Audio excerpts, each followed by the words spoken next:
Good morning, everybody. Rev Rick here, Broadman Baptist Church, with the Broadman Word for December 2nd, 2020. As always, the Broadman Word is perspectives from the devotional New Morning Mercies. And I want to wish you a wonderful day in the Lord, and joy and a sense of expectation during this time of Advent, and hope and faith and love and peace, and all the things that are so special to us as professed believers. You know, today I want to talk to you about being not fully formed.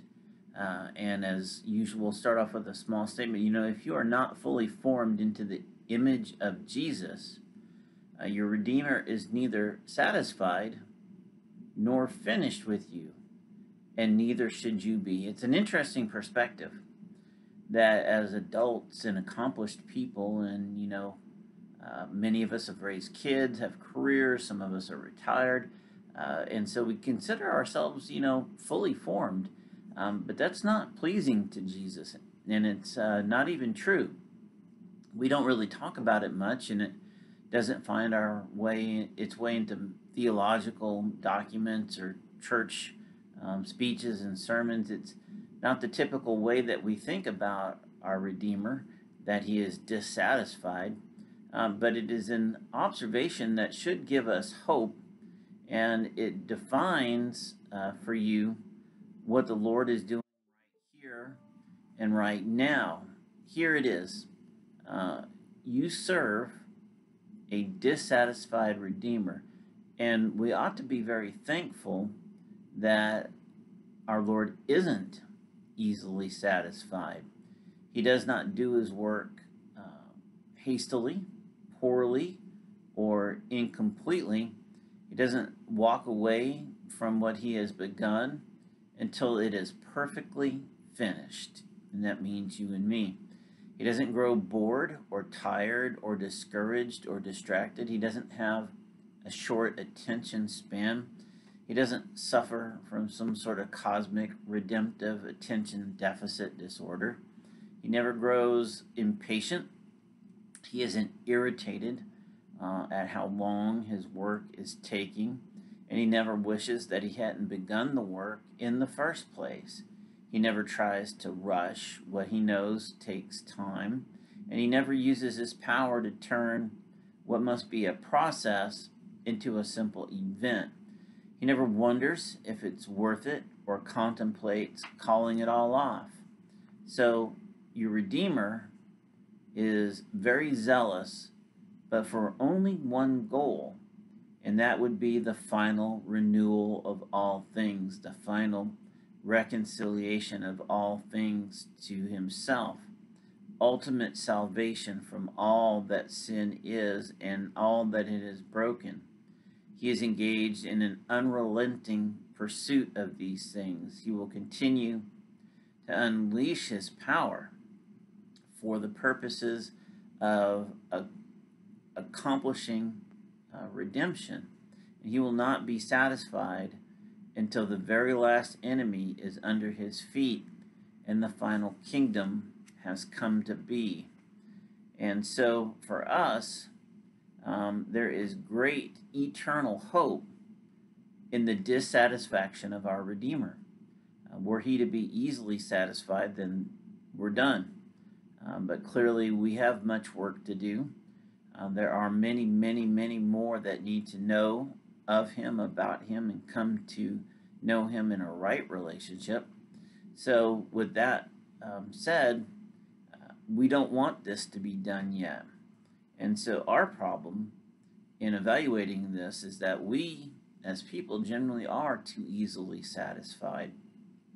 And we're satisfied with a little bit of theological knowledge, a certain degree of biblical literacy, occasional moments of ministry, and occasional moments of personal spiritual growth. These things make us feel like we're doing okay, and they tend to satisfy us. We're sadly satisfied by being a little bit better, when God's goal is that we not be just a little bit better, but that we be completely molded into his image. In fact, it's even a little bit worse than that when we think about it. Not only do we tend to be too easily satisfied and willing to stop before the Redeemer's work is fully accomplished in us, we are all very easily distracted. This world that we live in provides a multitude of distractions, and it's far too easy for us to get off on the wrong path. We get distracted by the temporary glories of this world, and we are also actually begin to think that we can find our satisfaction here, that there are things here that can provide us ultimate satisfaction. So being too easily satisfied, then we quit pressing on, but our Redeemer doesn't. Our Redeemer is pressing on.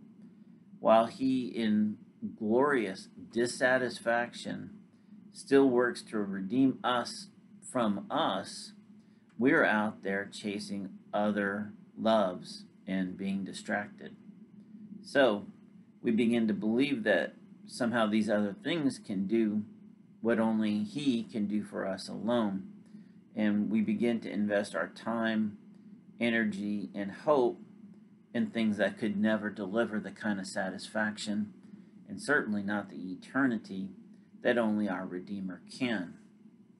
Hope is not found in the places where our hearts seek it. It is found in the dissatisfaction of our Redeemer, because he's not going to be satisfied until we are completely molded into his image, when we are whole, and then, and only then, will the new kingdom be able to come about and his work be finally done. Until then, he's going to be a dissatisfied Redeemer, and we want it that way, because we don't have the fire to have the kind of passion necessary to press on in the ways that we need to be pressed to save us from us. Our Redeemer needs to be dissatisfied with the situation. He will complete his work even in those moments when we might not care that he does, but it will be fully complete. There will be a full accounting, a reconciliation. A new heaven and a new earth will come, and it is for us during this time to also not be satisfied with ourselves, not be satisfied with the condition of the church, and certainly not be satisfied with the condition of the world.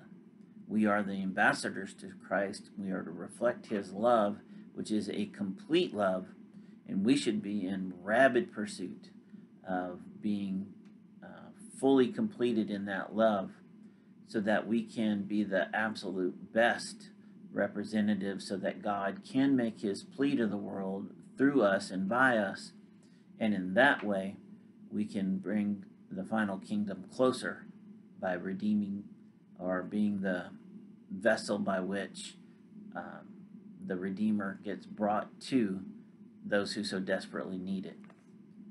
If you want some more encouragement on this, some more study, 1 Thessalonians 5:23 and 24 would be a great place to start. Also, in this Advent season, we have passed the first Sunday of hope. Now we get into love. And so keep that in mind as you go through this time. We should have with us a spirit of Adventus, which means coming. We should have a expectation about us. Our words and our actions should reflect that we live in a time of expectancy of the second coming, where the work does get completed in us and the final kingdom does come about. What an amazing thing for us to be in charge of and to have been left with, entrusted with by Jesus when he went home to be with the Father. Hey, I love you. I will see you next time. Be blessed.